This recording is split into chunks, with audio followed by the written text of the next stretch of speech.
नमस्कार दोस्तों, स्वागत है आपका एक बार फिर से हमारे YouTube channel GK skills Hindi में। दोस्तों, इस वीडियो में हम बात करने वाले हैं भारतीय संविधान से संबंधित महत्वपूर्ण प्रश्नों के बारे में। दोस्तों, क्या आपको पता है कि भारत का संविधान लिखने में लगभग 3 वर्षों का समय लगा था और हमारे देश भारत का जो संविधान है बाकी देशों के संविधान से काफ़ी बड़ा है।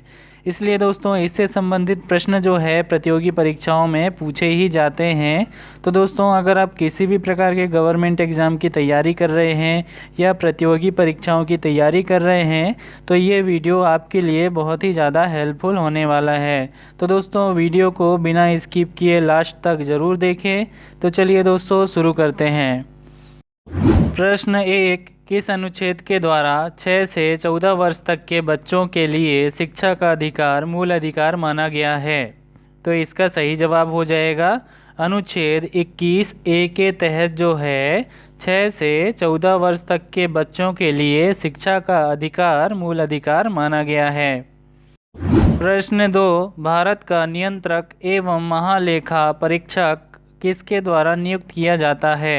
तो इसका सही जवाब हो जाएगा राष्ट्रपति यानी प्रेसिडेंट के द्वारा जो है भारत का नियंत्रक एवं महालेखा परीक्षक नियुक्त किया जाता है। प्रश्न 3, संविधान में मूल कर्तव्यों को शामिल करने की प्रेरणा किस देश के संविधान से ली गई है? तो इसका सही जवाब हो जाएगा रूस यानी रशिया, जिसे रशिया भी कहते हैं। इस देश से संविधान में मूल कर्तव्यों को शामिल करने की प्रेरणा ली गई है।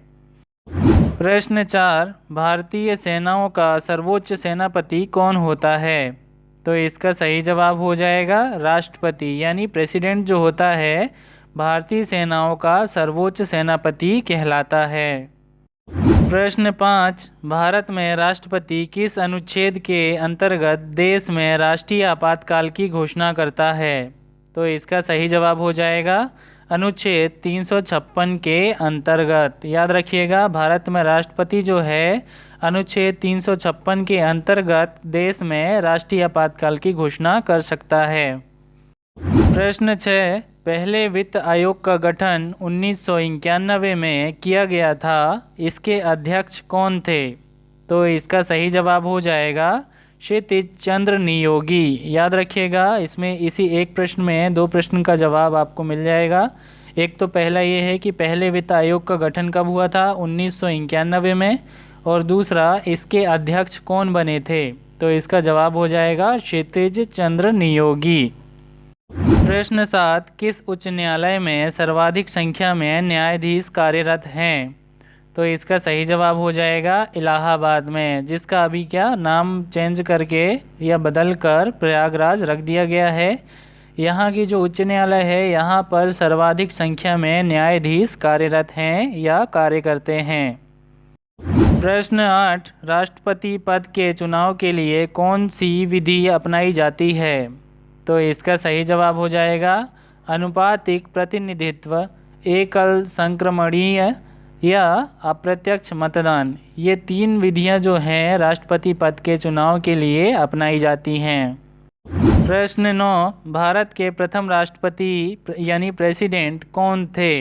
तो इसका सही जवाब हो जाएगा डॉक्टर राजेंद्र प्रसाद। याद रखिएगा, भारत के प्रथम राष्ट्रपति के पद पर जो नियुक्त हुए थे वे डॉक्टर राजेंद्र प्रसाद थे। प्रश्न 10, राष्ट्रपति के कार्यकाल की अवधि कितनी होती है? तो इसका सही जवाब हो जाएगा 5 वर्ष की। याद रखिएगा, राष्ट्रपति का जो कार्यकाल होता है कुल मिलाकर 5 वर्ष का होता है।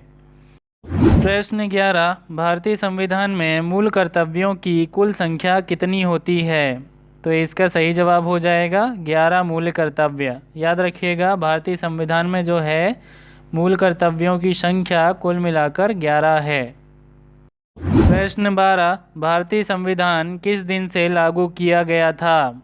तो इसका सही जवाब हो जाएगा 26 जनवरी 1950 से जो है भारत में भारतीय संविधान लागू किया गया था। प्रश्न 13, जम्मू कश्मीर राज्य को किस अनुच्छेद के अंतर्गत विशेष राज्य का दर्जा प्राप्त था?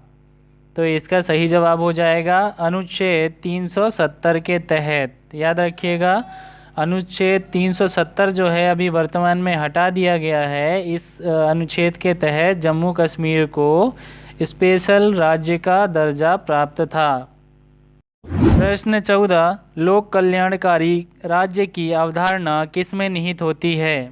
तो इसका सही जवाब हो जाएगा राज्य की नीति निदेशक तत्व पर। याद रखिएगा, लोक कल्याणकारी राज्य की अवधारणा जो है राज्य की नीति निदेशक तत्व पर निहित होती है। प्रश्न 15, उच्च न्यायालय के न्यायाधीशों का कार्यकाल कितना होता है? तो इसका सही जवाब हो जाएगा उनकी 65 वर्ष की आयु पूरी होने तक जो है उच्च न्यायालय के न्यायाधीशों का कार्यकाल होता है। प्रश्न 16, राष्ट्रपति राष्ट्रीय आपातकाल की उद्घोषणा किन परिस्थितियों में कर सकता है?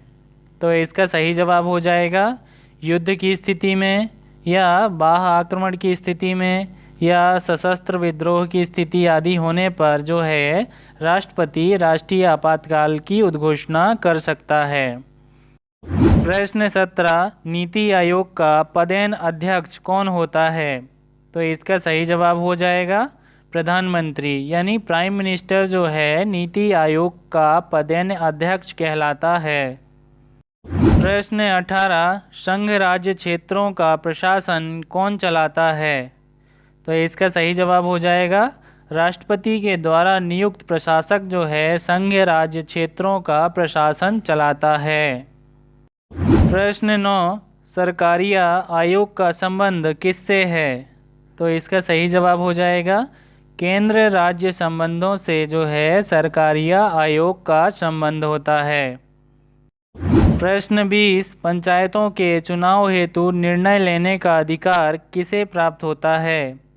तो इसका सही जवाब हो जाएगा चुनाव आयोग को। याद रखिएगा, पंचायतों के चुनाव हेतु निर्णय लेने का अधिकार जो है केवल चुनाव आयोग को होता है। प्रश्न 21, किसी विधेयक को धन विधेयक के रूप में कौन प्रमाणित करता है?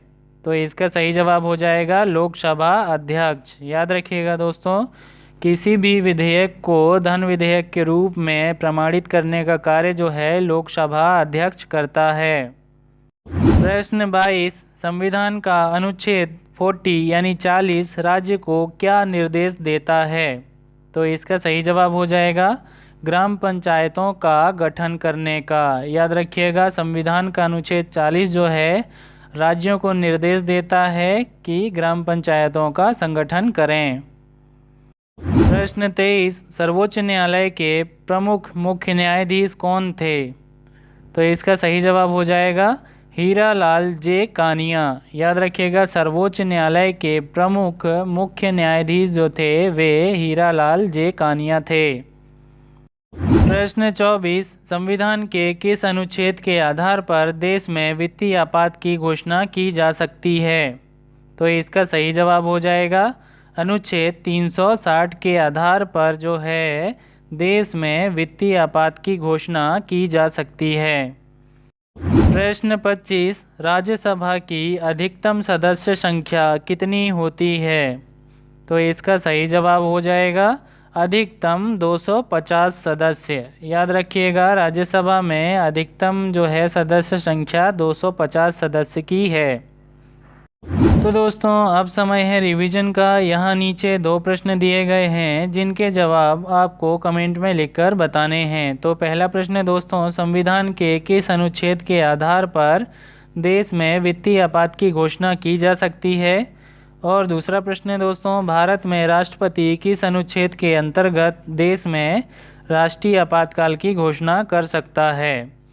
दोस्तों, अगर आपने वीडियो को ध्यान से देखा है तो इन दोनों प्रश्नों के जवाब आप आसानी से दे सकते हैं। तो दोस्तों, इस वीडियो में बस इतना ही। मिलते हैं इस वीडियो के नेक्स्ट पार्ट में, तब तक के लिए गुड बाय।